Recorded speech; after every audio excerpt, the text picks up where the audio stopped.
Dear comedy, there is a famous comedian running around telling people that comedy has been killed in Hollywood.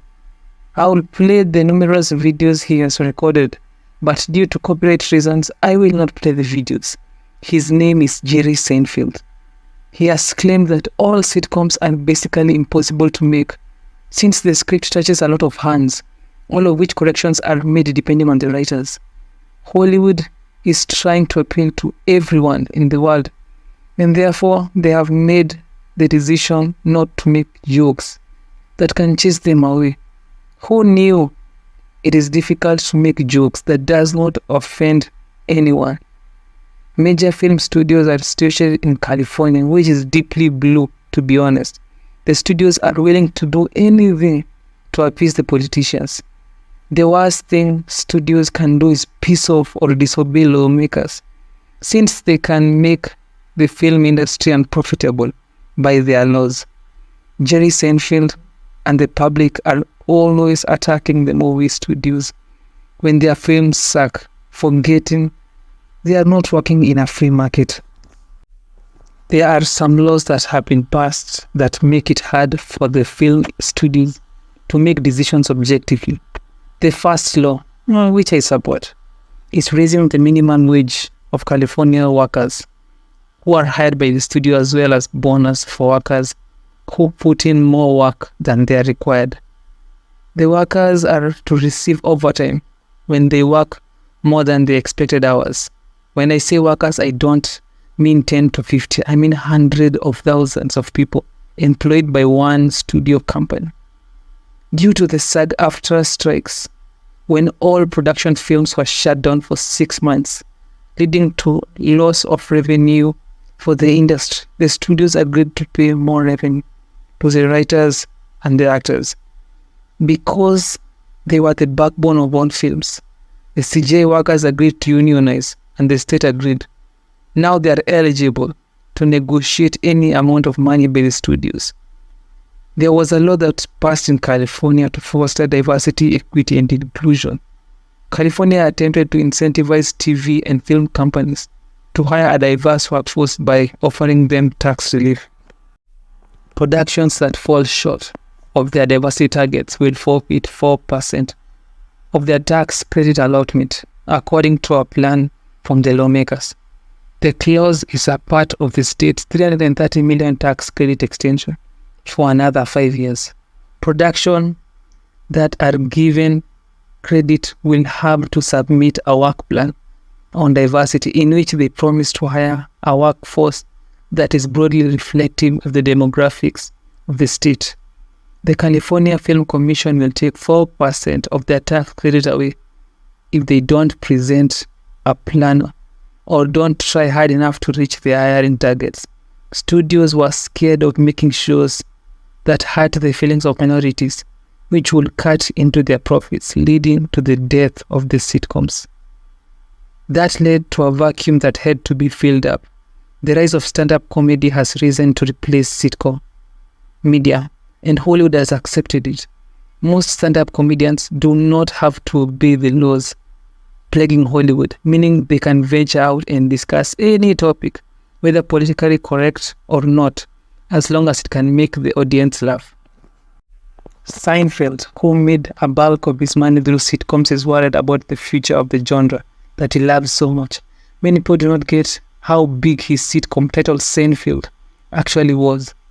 It was a very big popular show back when it came out. Seinfeld aired on NBC from July 5th, 1989 to May 14th, 1998, with 9 seasons, 180 episodes. Seinfeld plays a fictitious version of himself in the ensemble cast of the show, which centers on his friendships with 3 friends. The 3 friends have their own personality, goals, and major of all is that they are very funny. The majority of Seinfeld takes place in the Upper West Side apartment complex in Manhattan. It has been called a show about nothing since it frequently focuses on the little details of everyday living. The fictitious Jerry Seinfeld performs stand-up comedy in previous episodes, often drawing inspiration from the events of the current episode. The show was very successful, I hear people asking, how successful could it have been? Check out these numbers of viewers who are watching this show. Streaming services were not present, so advertisement was always through cable, and Seinfeld pocketed advertisement earnings. In the first season, it generated 19.2 million viewers. The second season, 18.1 million. The third, 17.7 million. Until the last season of the series, which averaged 35.5 million viewers. Seinfeld is worried that sitcoms might be a thing of the past. It cannot be producer and writer Chuck Lorre's job, creator of The Bang Theory, to have men, young Sheldon, to be responsible for the existence of the sitcoms. He is the last man holding the doors from being closed off from audiences' faces. There are a lot of writers and producers out there who have great ideas for sitcoms but are afraid of being called out and ridiculed by whatever community feels hurt by their joke. Jerry Seinfeld is warning all the writers to not be afraid to write. A lot of people are experiencing problems about their future, school fees, physical health, exams, and sitcoms can offer a laugh to them, just like Seinfeld's sitcom did to the people who saw it during its long run. Fun fact about sitcoms. Did you know that situation comedy is often shortened to sitcom?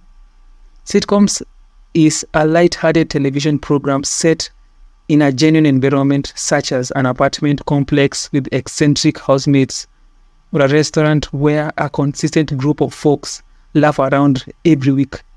In Friends series, it was the coffee zone. In How I Met Your Mother was the bar. In Modern Family, it was all the houses the main characters resided in. There's another fun fact. The first episode of Sam and Henry Follow Me was broadcast on WGN Radio in Chicago, Illinois in January 1926, marking the birth of the sitcom format. In 1928, the daily 15-minute show underwent a redesign in its structure and timeline. Most sitcoms are always 22 minutes long because of the series. In conclusion, I hope Jerry Seinfeld is yet to recover, and it's not too late for the sitcoms to come back to life. It is still one of the best mediums of comedy to convey emotions of love, anger, hatred, and hope. In conclusion, I'm not recommending any laws that can be put in place to protect the integrity and freedom of the film studios. I have a lot of respect for Jerry Seinfeld as a comedian, since he's a billionaire. He is the only comedian billionaire. I thought Kevin Hart was the richest comedian alive, but I was wrong. When I found out his name, I watched all of his films that made him the man he is today as a source of inspiration. Being a comedian is one of the hardest gifts to teach and learn. Comedians are not always given appreciation for their ability to make large crowds of people laugh their brains out.